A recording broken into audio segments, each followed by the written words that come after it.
Welcome back to Interjections.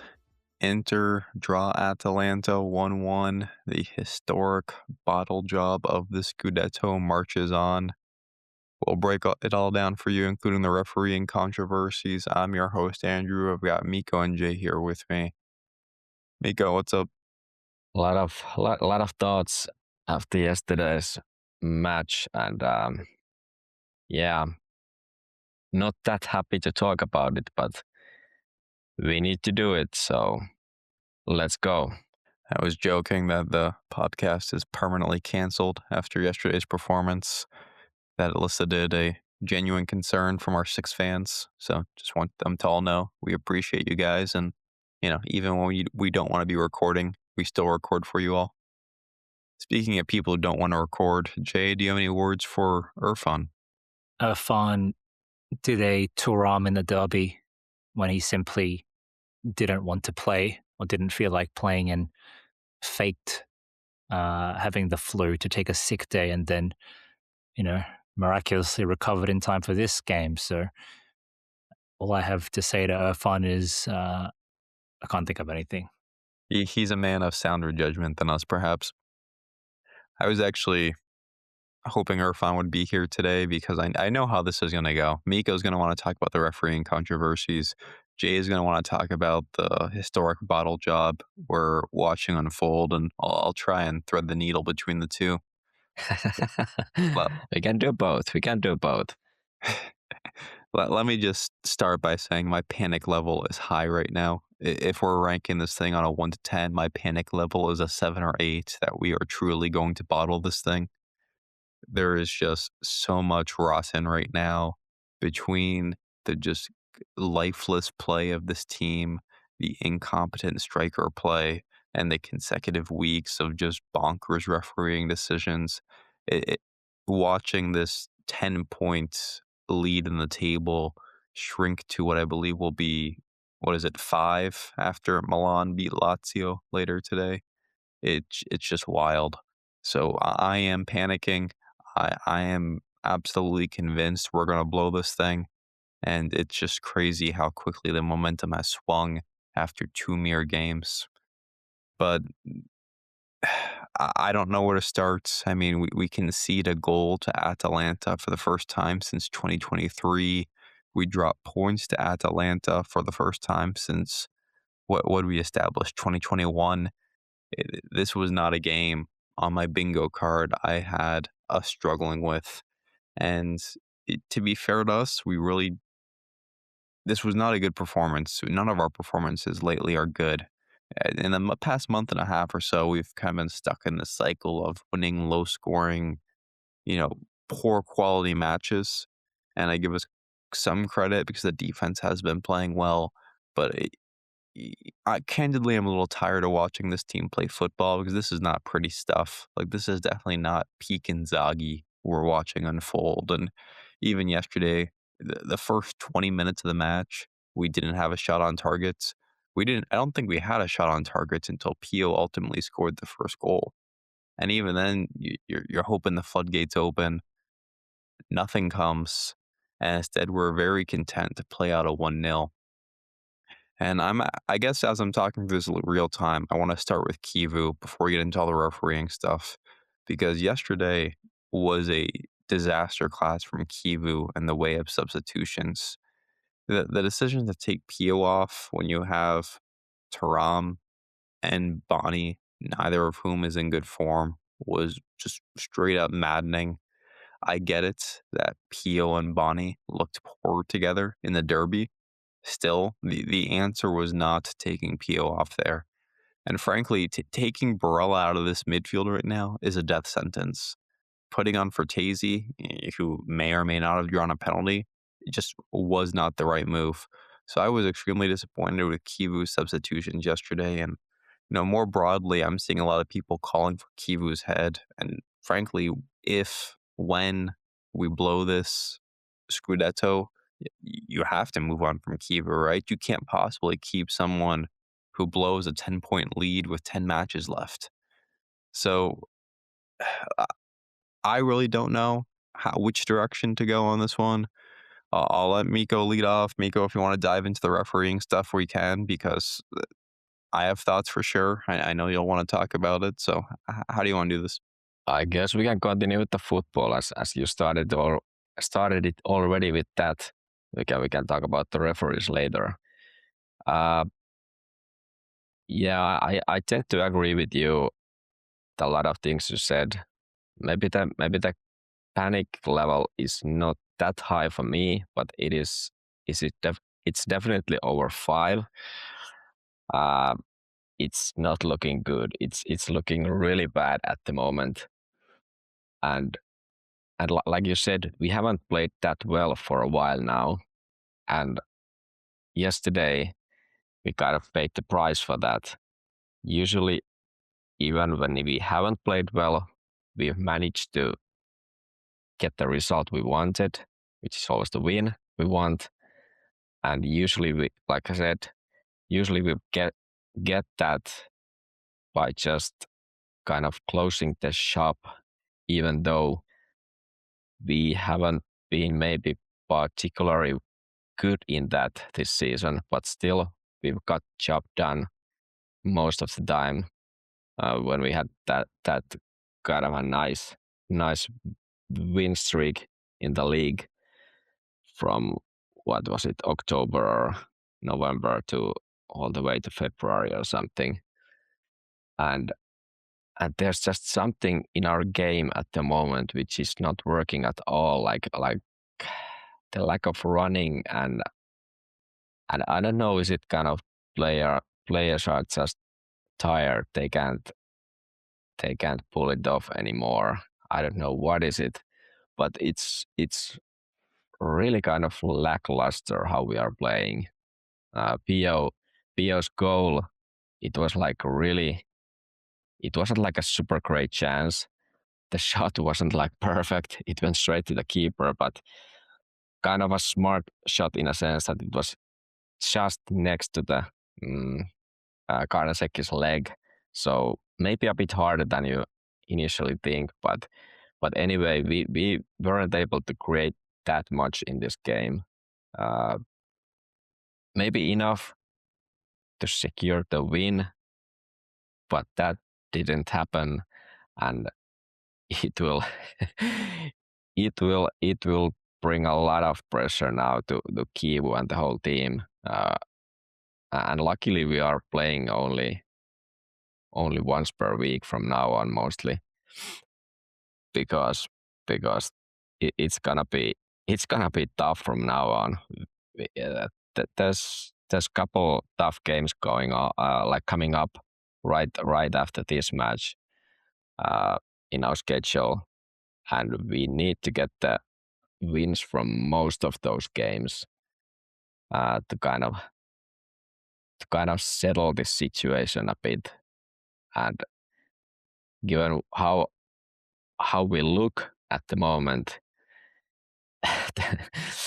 I don't know. The odds are not like great, even in my books. Even if I want to be kind of optimistic, but it's really 50-50 to me. Uh, how we can deal with these games coming up. Uh, Quickly commenting on Kivu and his game management, I agree that the substitutions kind of ruined our game. And like you said, when we take Barella out of the pitch, it's it's always, especially when it's Fratesi in, Barella out. That's always that's so risky move, because you give so much of our kind of a possession game ability to control the game. Zielinski alone, he just can't do it. I don't think he has this certain, I don't know, mojo or something to be able to control and lead in a certain situations. Even though he's been like super valuable for us because of Çalhanoğlu being out all the time. But still, Barella out is always this kind of a red flag. And now we kind of paid the price here. Well, we can't know how it would have gone if Barella played, but I guess usually the reason is that Barella is so exhausted because he runs so much, and at a certain point you just need to take a guy out if he can't run properly anymore. But we should manage this somehow the other way. As for the other subs, I feel that Esposito's sub was a bit of the same, that he was maybe kind of tired. But I also agree that putting Bonny and Thuram there is like a, what can you do? They can't do anything. Well, Bonny made that nice little run down the middle where he could have scored, or it looked like he could have scored, but then came up like completely nothing out of that. And their game in general is like so poor that we were like really missing Lautaro at the moment, and hopefully he's gonna be back next week against Fiorentina. It's a tough situation. I think Kivu's issue is that the bench is simply not good enough. Like in these type of situations, like he has these young guys, or he has Mkhitaryan there. Okay, Mkhitaryan he can somewhat be this kind of a calming presence there, but he's not the deciding factor, and he tend to make a lot more mistakes this season than previous seasons, like a lot more, and and the combination of players on the bench available is not great. Of course, the injuries there are tough ones, but you need to manage those situations, and we have Kivu haven't been able to find a way to play with these players so that we would play effectively enough. Like it was close yesterday, but not enough, not effective enough, and we ended up drawing. Referees is then another point, but let's talk that later. Uh, it is the kind of the forecast is not great. That's kind of the main point, which I agree with you, Andrew. And Kivu really needs to now he needs to kind of show what he's made of. Like now's the time to really lead and show that he can pull off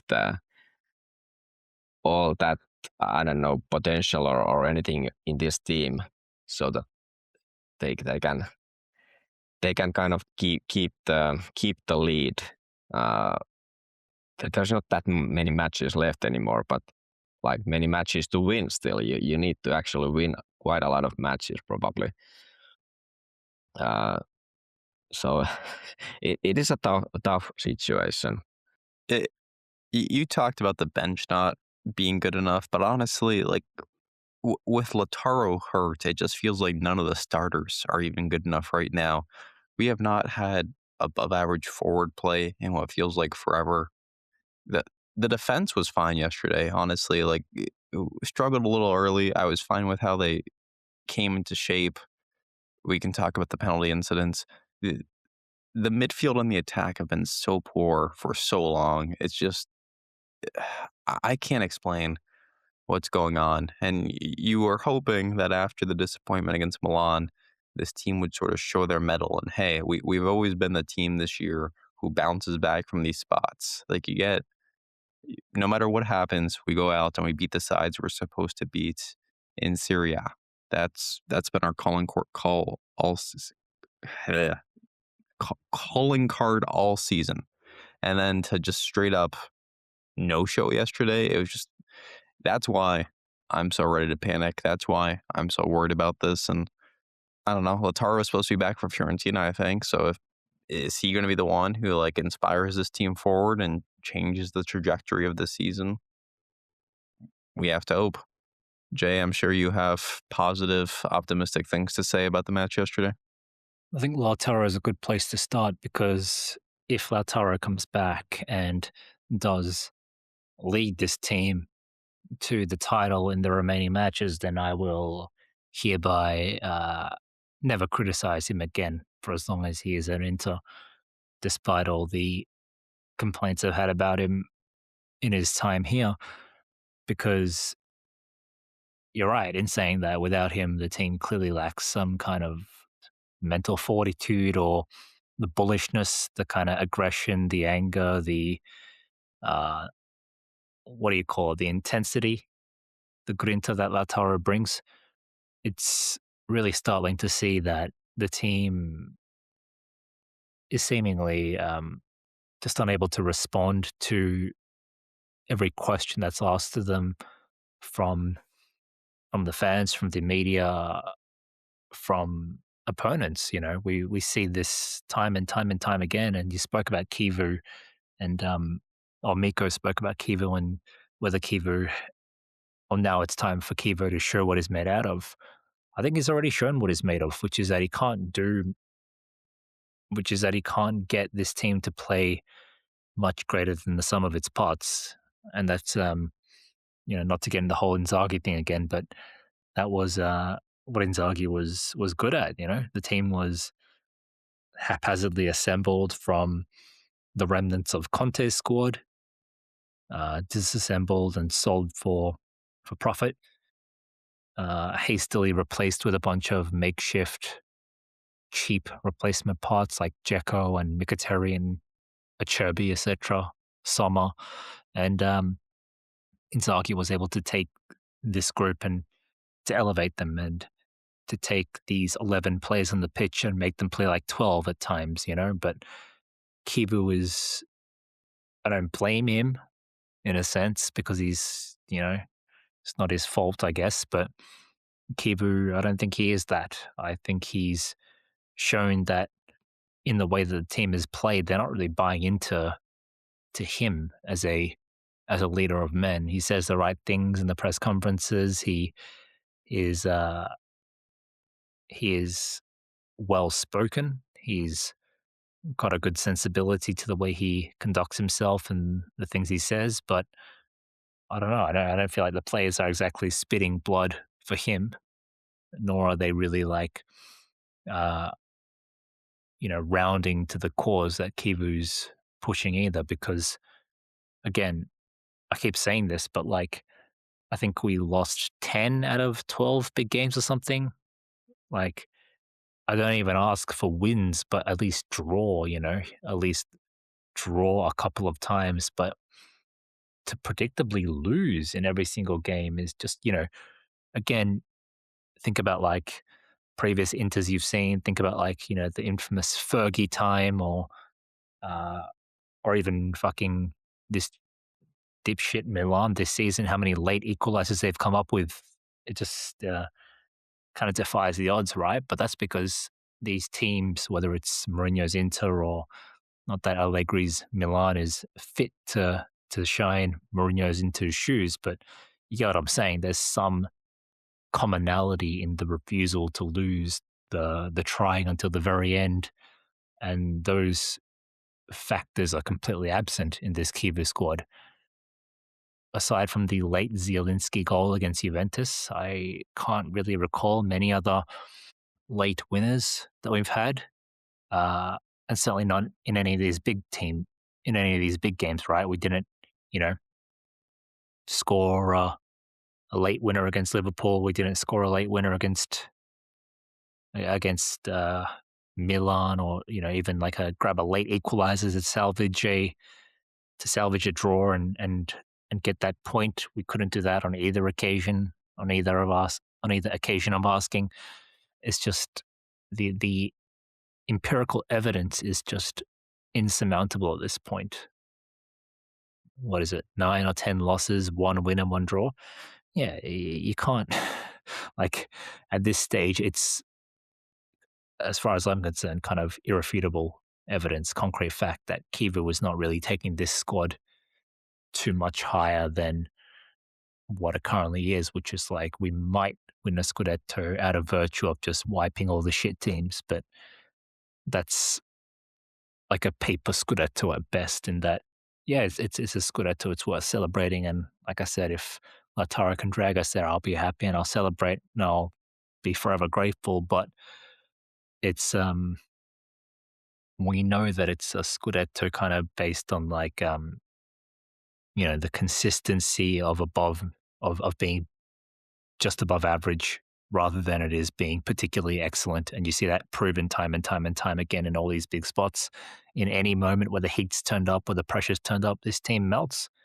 And what's startling is that despite having a still 7-point lead, despite playing against the team against whom we are the bookie team, right? We've beat Atalanta 9 games in a row, right up until last night. We hadn't conceded in 5 games, and we were undefeated in 16. To go there and we didn't lose, of course, but for that reliability of beating the teams that we're supposed to beat to suddenly be compromised yesterday of all games is a surefire sign that this team is feeling the pressure and not responding to it well. Just to touch upon some of the actual tactical things, like I liked what I saw in the first half in terms of the movement. I saw Thuram dropping deep and changing sides. I don't know why Dumfries and DiMarco were changing sides so much. I thought that was a pretty fucking useless thing, to be honest. But by and large, I liked the amount of movement I saw in the rest of the players, right? Coming deep and making runs and alternating positions. And I thought that was a useful manner of playing, which allowed us to really neutralize Atalanta for the most part and keep them pinned back, keep them uncertain of how we were going to attack. And ultimately, it led to a goal. As kind of shitty as the goal was, right? But that second half was like straight out of the worst of Inzaghi kind of playbook. Inzaghi was here for 4 years, obviously, and in those 4 years, he had periods where the football was fantastic and successful, and there were periods where the football was just terrible and predictable. And one of the frequent gripes we had with Inzaghi was that we'd go into the half looking strong with a lead and then come out of the second half just like a completely different team, as if the team had just been like drugged with tranquilizers or something, lethargic, slow, uninterested, unenthusiastic, and just undo all the good work we'd done in the first half and then ultimately surrender the lead and slump to a draw. So this game was a absolute archetype of that kind of game we saw under Inzaghi, which is deeply concerning because, I don't care about the penalty calls or Atalanta's goals. I care just about how shit we were for, the surrounding 89 minutes and not those 2 10-second incidents, right?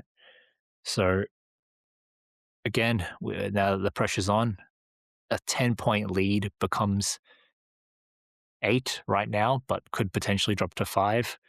That's really that's quite dangerous. And what bothers me the most is that everyone can tell, every single person can tell that this team is feeling that pressure, and they're not doing a good job of either holding their nerve or at least pretending like they're holding their nerve. So some dangerous times ahead. I feel like crazy Inter is in full effect because if we bottle this 10-point Scudetto lead, I'm going to be just lost for words. There's no coming back from a potential bottling of this, so let's hope it doesn't happen. But you look at the fixture list and you can't help but feel the nerves. Well, let's talk about the refereeing controversies. Well, I'll start with the Dumfries shove in the back. I I don't know what to say, guys. Like, this is always, as long as I've watched this stupid sport in this stupid country, this has always been a foul on the attacking player. If you want to say he went over a little too easily, sure, but that has never mattered before. I can count on one hand the number of times I haven't seen this call a foul on the attacking player. It just always is. And I think they even VAR checked this one, right? And the fact they went to VAR and still decided not to overturn it is wild to me. But from my perspective, the overarching thing with all these refereeing decisions has been the same since the Juve match. which is that we're going to be paying off the debts of Kalulu being sent off for the rest of my life. It's just the way things work in this country. And we received one moderately favorable refereeing decision against Juve, and it sparked a countrywide outrage. Bastoni's being whistled in every stadium as if no player has ever exaggerated contact before. There's a clear vendetta against us happening from the VAR room right now. Like I don't know what to say other than this is the circus, as Jay likes to say. This is the ridiculous Italian ecosystem, the carnival and the circus we sign up for by choosing to support this club. It, this is Juve's world. We're just living in it. And now, because of one somewhat favorable refereeing decision, we have the price to pay, and that's the only explanation I have for you. What has unfolded the past couple weeks. Like I said, I don't care if you want to start nitpicking individual decisions. I'm more than happy to do so. Like last week, we talked about how the example of the ball hitting, what was it, Salamac or Ricci? The ball hitting Ricci, like the fact that that didn't even go to VAR was a systematic breakdown by the Italian referees. Well, to not give this decision when we've seen this done so many times before, all I can say is another systematic breakdown. I don't know what to say. I really don't, other than this keeps happening to us. And I don't know what from the club to be, because on one hand, I wish we would just win games. I wish we'd play better, and I wish we'd thrash opponents 3-0 so we can take our fate into our own hands and we don't have to worry about this stuff. But I'm also acknowledging that we're just not good enough to do that. And if you give us a margin for error, you open up the possibility of this happening. So the Dumfries one honestly bothers me more than the Fertesi one. The Fertesi one I've watched a bunch of times, and I don't know, man. I'd be pretty upset if I was called for a penalty against the Fertesi one. But for me, the Dumfries one is the one that hurts. But back to my point before I lost my train of thoughts. I don't know what you want the club's response to this to be. I see we did a media blackout and we just refused to speak with them. Do you want people to lash out? Do you want people to kick and scream the way we make fun of Conte for kicking and screaming in the media? I don't know. I don't know what to do. So we just need to fight through this. There's nothing else to say. There's nothing else to do about it. We know we're going to be dealing with this for the rest of the season, and we need to hopefully play well enough, which we didn't yesterday, that these types of decisions can't impact the outcome of matches. Mikko, which one bothers you more? Is it the Fertesi or the Dumfries? Yeah, that was interesting take, because for me the Fratesi is like a much more clearer penalty than the foul to Dumfries, even though you phrased it pretty well that that's almost always a foul called against the attacking player, which is like in a situation like this, in like a Scudetto race like this, how you are supposed to react that the rules change suddenly. Like I'm totally fine if that is not a foul, but then it needs to apply every time and not just this time. That's why it's upsetting. But to me, the Fratesi case is like a stone cold penalty. He trapped the ball. He got the ball first. It actually landed on him, and then Scalvini kicked his leg or the foot. And I don't know how you can't call that. There's even precedents how those kind of incidents have been called against Inter a few times in the history, but there's probably plenty others in other matches as well. And all the experts in and bandits are saying like, okay, that's a clear penalty. I think actually AIA, I think they admitted that should be a penalty, but I'm not like 100% sure about that. Uh, and one other funny thing is, to me, the next case right after that Fratesi case, like 5 seconds after, when Ederson brought Dumfries down. To me, that looks like a penalty as well. Like he just they wrestled there. So technically, you could kind of call it that okay, Dumfries did something wrong there. I don't actually know what it would be because they both used their hands there. But then what Ederson did was he just tripped. He put his leg in front of Dumfries. It was like a, I don't know, judo throw or something. He just brought Dumfries down with his leg, and the kind of the movement they were locked in this kind of a wrestling position. And I don't know how that wasn't checked. Like, what was going on? There was 2 penalties there within 5 seconds, and neither of them were like properly called. It was like a so-called silent VAR check, not the one where the referee would actually stop the play and he would listen properly. I don't understand how that's possible to happen in the first place. But I don't know. I guess, or I mean that you are right, or that's my view as well, that we are paying the heavy price now because of this one favorable call we got, and since it was against Juve, it was this media circus and so on. We can talk about that, but what I'm truly expecting now is that club takes some harsh stance regarding this whole case. Marotta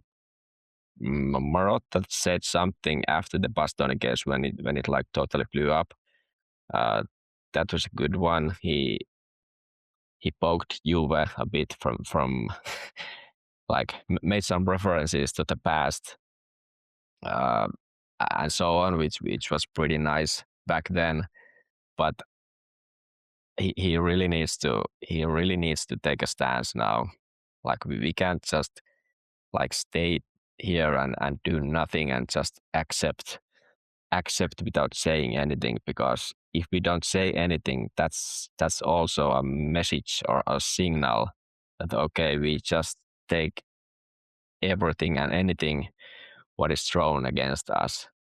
We need to be vocal here now, and I saw that apparently Marotta will address this issue, but let's see how it's going to go. I understand the media blackout right after the match, because there might be a like a moment when you say something which maybe doesn't sound that smart when you are like in this emotional moment after the match. So I understand that, and they apparently had a long discussion after the match in the locker room.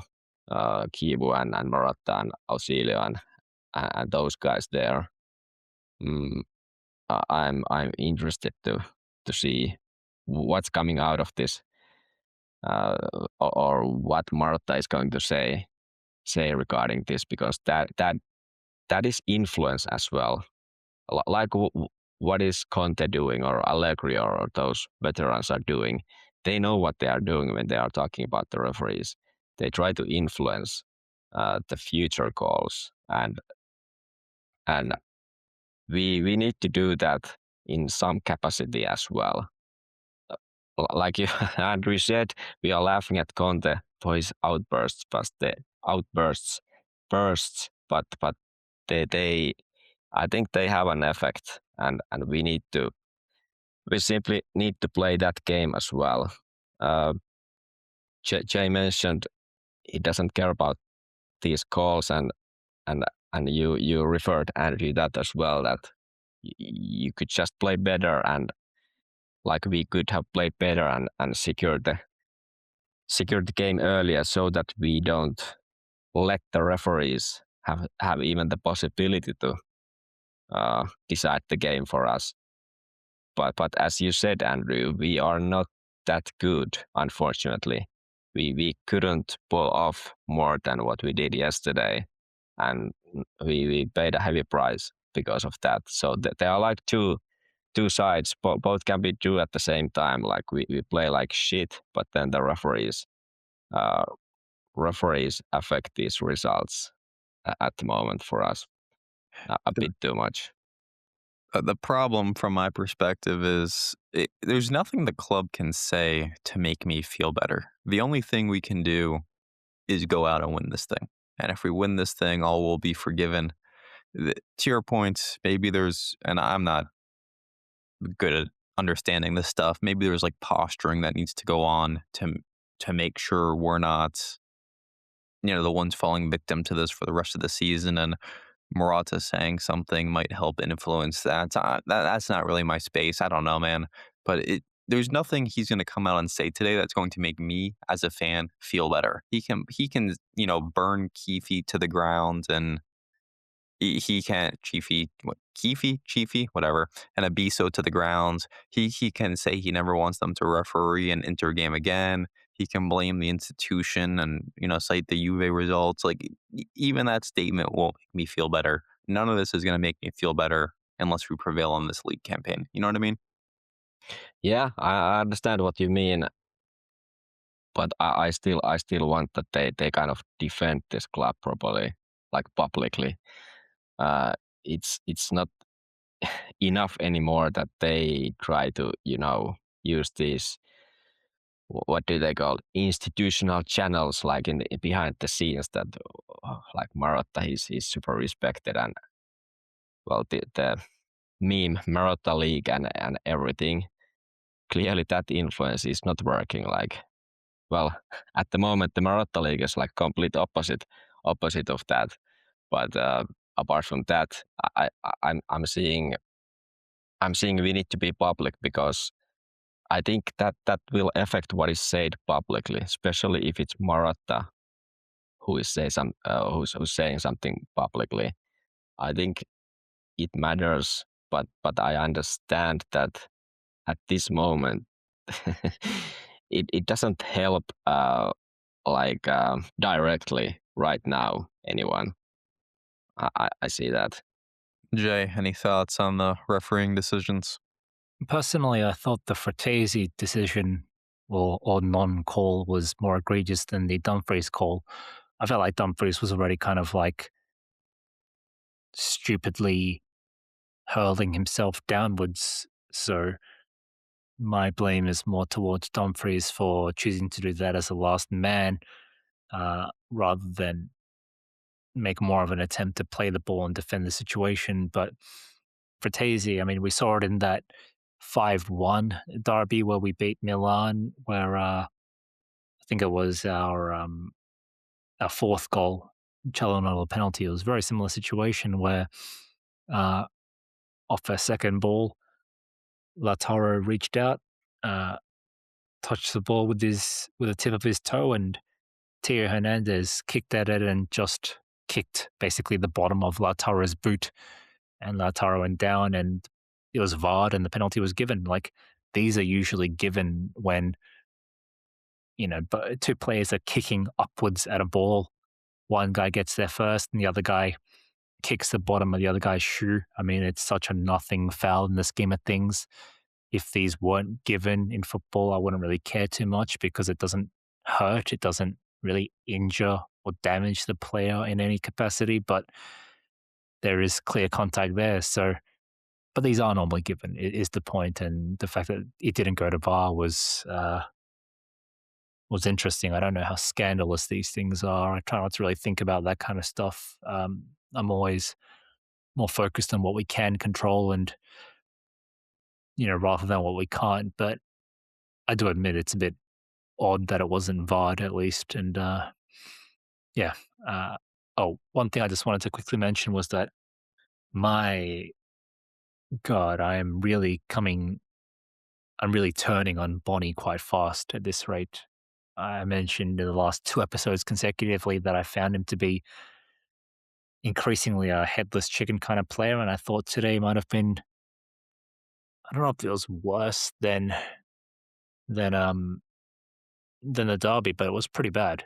And today he, as Mikko mentioned earlier, had a great dribble through the middle, and there was a moment where he was clear to shoot on goal from pretty much the penalty spot or thereabouts, but he decided to try and dribble again. Like, I don't fucking know.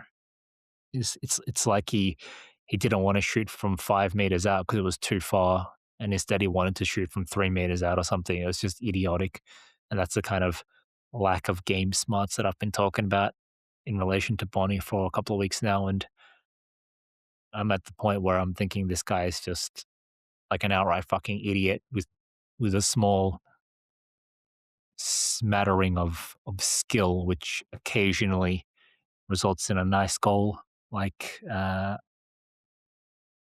the Venezia game in the Coppa Italia. But otherwise, he's uh he's just your classic kind of Gervinho type speed demon who isn't even that fast, really, because I don't think Bonnie is really all that fast at all compared to a Hakimi or a Gervinho or even like a Leao or something. I don't think he's that fast, and yeah, his inability to play quickly, his his constant tendency to dribble as his first instinct is it's just going to end up costing him his career at the top level because no coach wants a player like that for the most part at the top level. These are the guys who are kind of, small club heroes because they occasionally do something special while playing at like a Parma. But, when you're in a derby, for example, or when you're trying to defend your under siege Scudetto hopes, you need something solid and something reliable. And Bonnie is offering the exact opposite, which is you don't know what the fuck he's going to do at any point. None of it makes a lot of sense. None of it is particularly useful.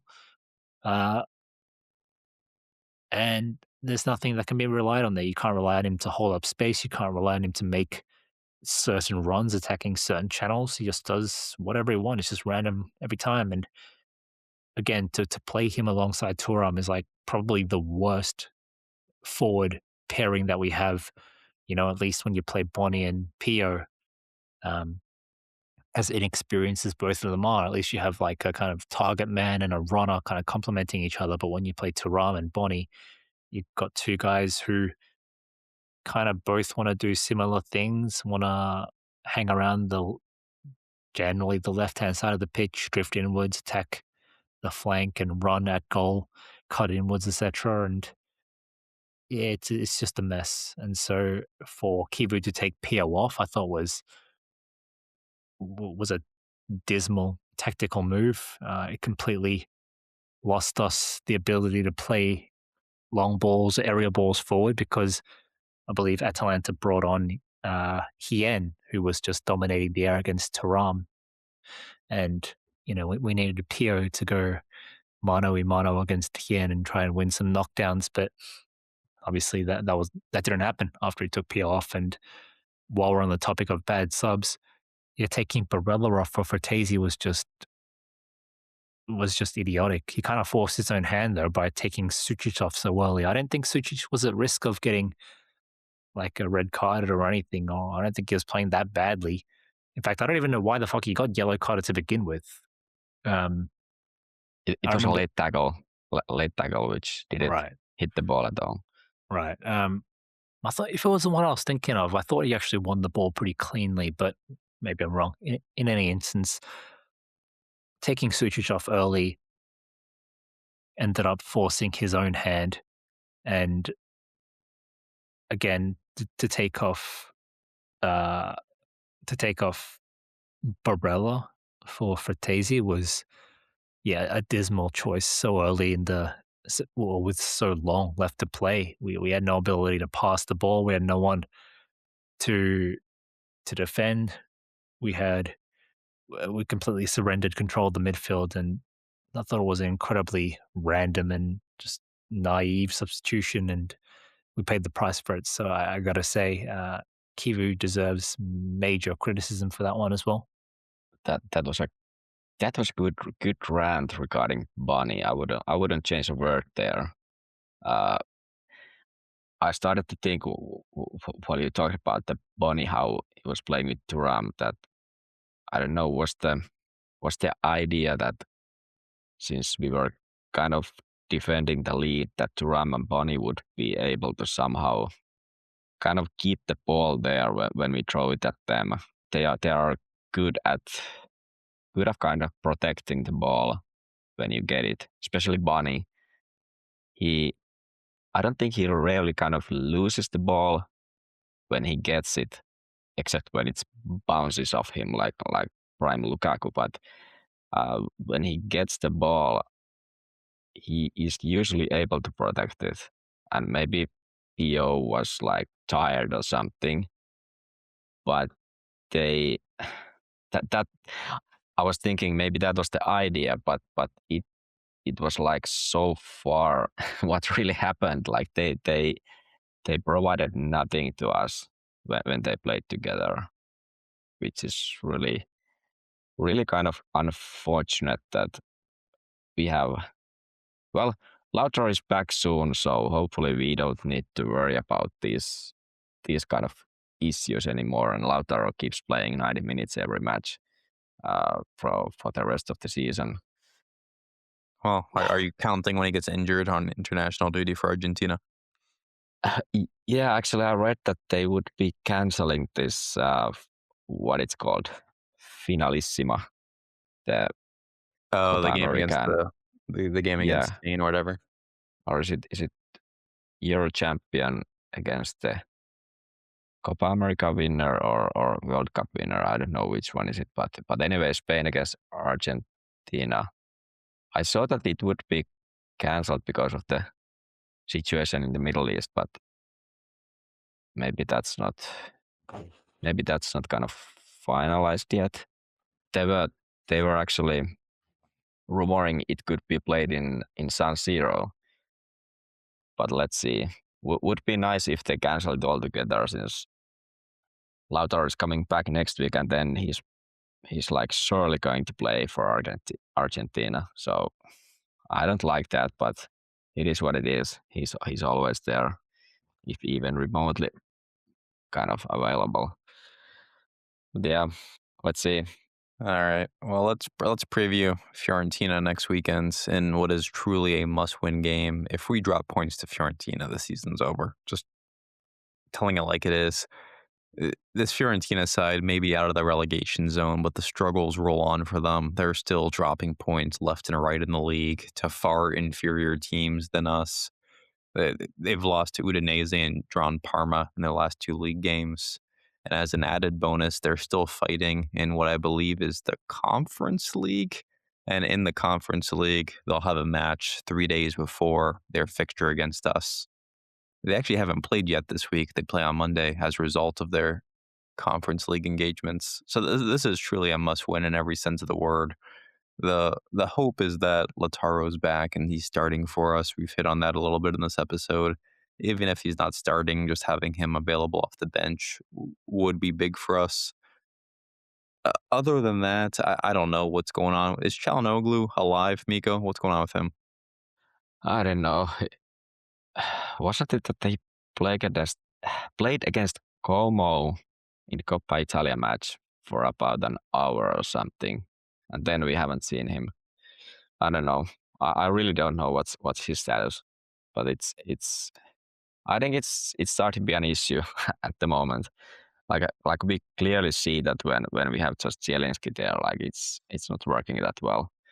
We need the first line back. Yeah, honestly, this midfield is just so bad right now. But I don't know. The stats I can point out that I think are somewhat interesting. De Gea has been pretty much, bar summer, the worst keeper in the league this year. So there should be opportunities to score goals. Fiorentina themselves are not much of an attack. They've really struggled this year. And a lot of that boils down to Moise Kean, who hasn't quite been as lethal as last year. He's way under the amount of expected goals given the chances he has had. So I'm sure he'll score a hat trick against us. But I guess Jay, I'll turn over to you for any thoughts and or a prediction. Look, going to the Artemio Franchi is always just shit, even if Fiorentina are having a dismal season, right? But there is absolutely no excuse to not win this game, aside from the fact that obviously we're under a tremendous spot of pressure right now, let alone if Milan win against Lazio, which I'm sure they will. Did you know that in between now and our game, Fiorentina have to play another game in the Europa League? So that game takes place. Andrew just mentioned it. They played two games. Yeah, they played 2 games. I think it's the Conference League. Yeah. Sorry, what I mean to say was they don't play Cremonese against. They don't play Cremonese until Monday night, and then they play Thursday night and Sunday night against us. So that's a really fucked up schedule for them. Yeah. Monday night, Thursday night in I think in Czechoslovakia. It's Poland. Poland, is it? There's and no then, such country as Czechoslovakia for 30 years or something. There's no country as Czech Republic anymore either. After a quick trip to Yugoslavia, followed by little sauna down to Mozambique and Rhodesia, the Roman Empire. That's right. Actually, I think Mozambique still is a country. Zambia, New Zanzibar. Anyway, let's not go there.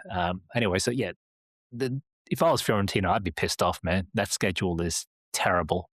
And I'd be asking why the league doesn't protect them more, because Monday night, Thursday night, and then Monday night again. And then, sorry, Sunday night. It's how much time do they even have between playing in the Europa League and playing us? 3 days or something? Barely that. It's something like that. There's no excuse. So you have to win. And I don't know if Lautaro is expected to be back. I don't think so, right? Yeah, well, that's what we've been talking about. Like, hopefully Did you he's listen back. to anything I said? Hopefully he is back. I swear I was, but somehow I must have missed it. Like, you were dropping out. I was checking the sound settings, so I don't know if it was like, my sound settings kind of dropping or your audio, but whatever. It's funny to imagine me just like, on TikTok or something while you were talking. So we'll go with that.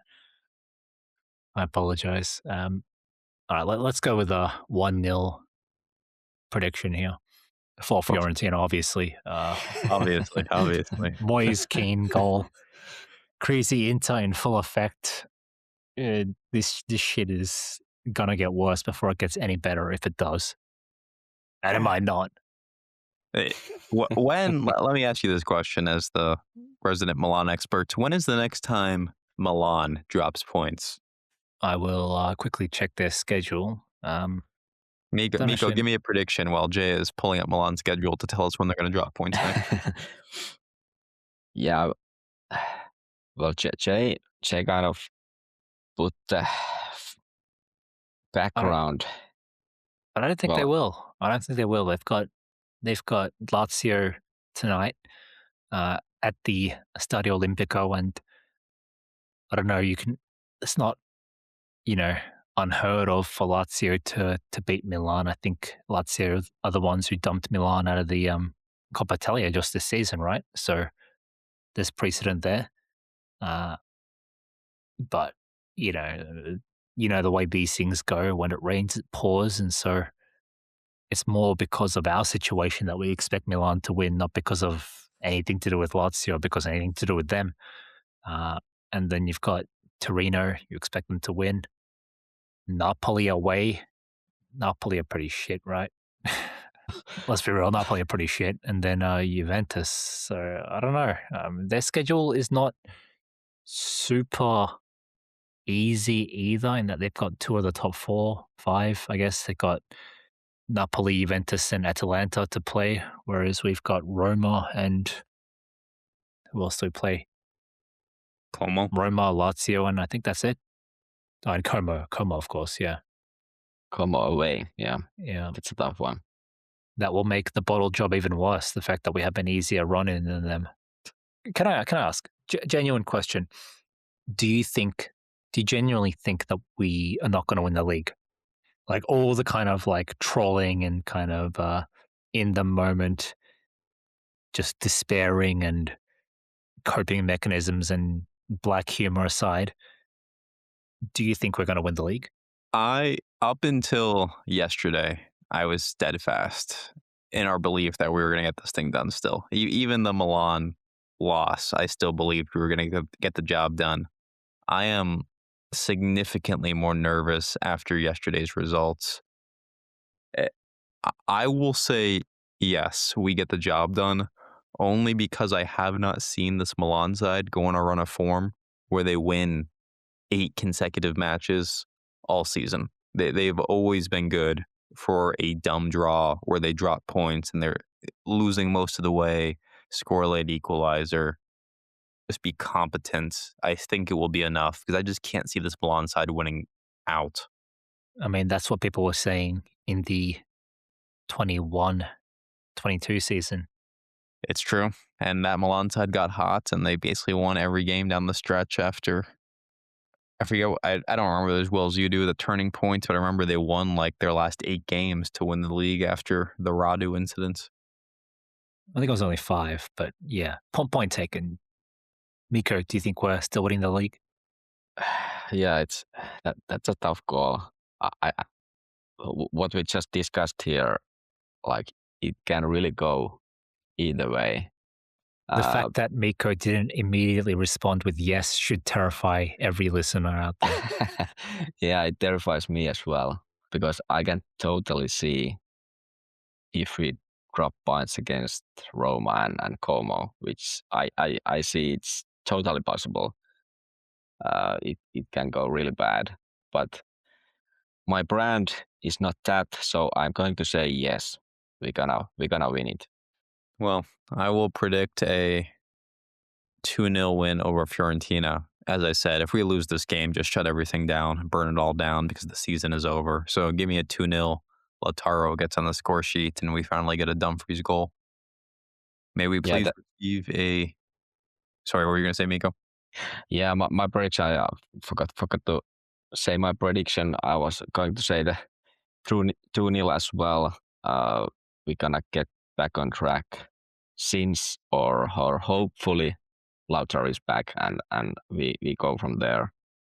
But I feel there's going to be a lot of tension, like even nervousness in our game when we visit Fiorentina.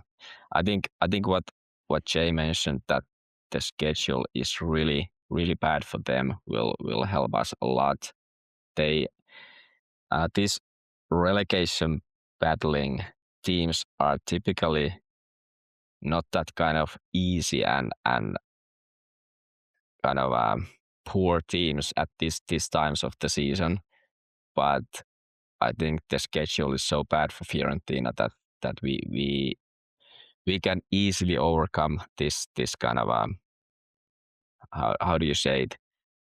It would be easy for us, but easy enough that we'll handle it and do our job.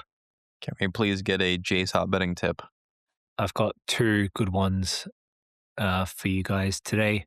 Firstly, we have not this week, but next week, we have the Madrid derby. Real Madrid host Atletico, and Atletico are going to spring a surprise win 2-1 and thereby permanently end Real Madrid's title hopes because Real Madrid have dropped a couple of games recently to give Barcelona the impetus in the league, and I think Barcelona lost as well on one occasion recently.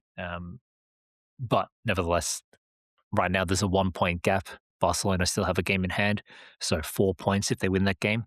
But Atletico are going to basically do a Tottenham, which is to aid their, or hinder rather, or sorry, reverse Tottenham, I mean to say.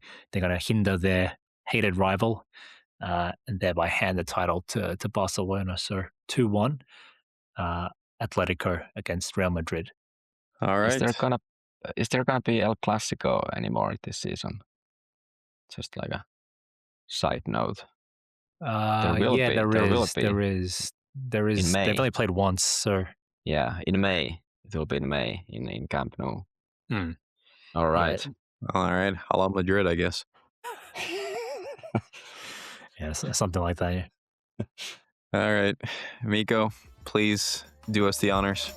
Forza Inter. And Forza Lazio. Catch you all later.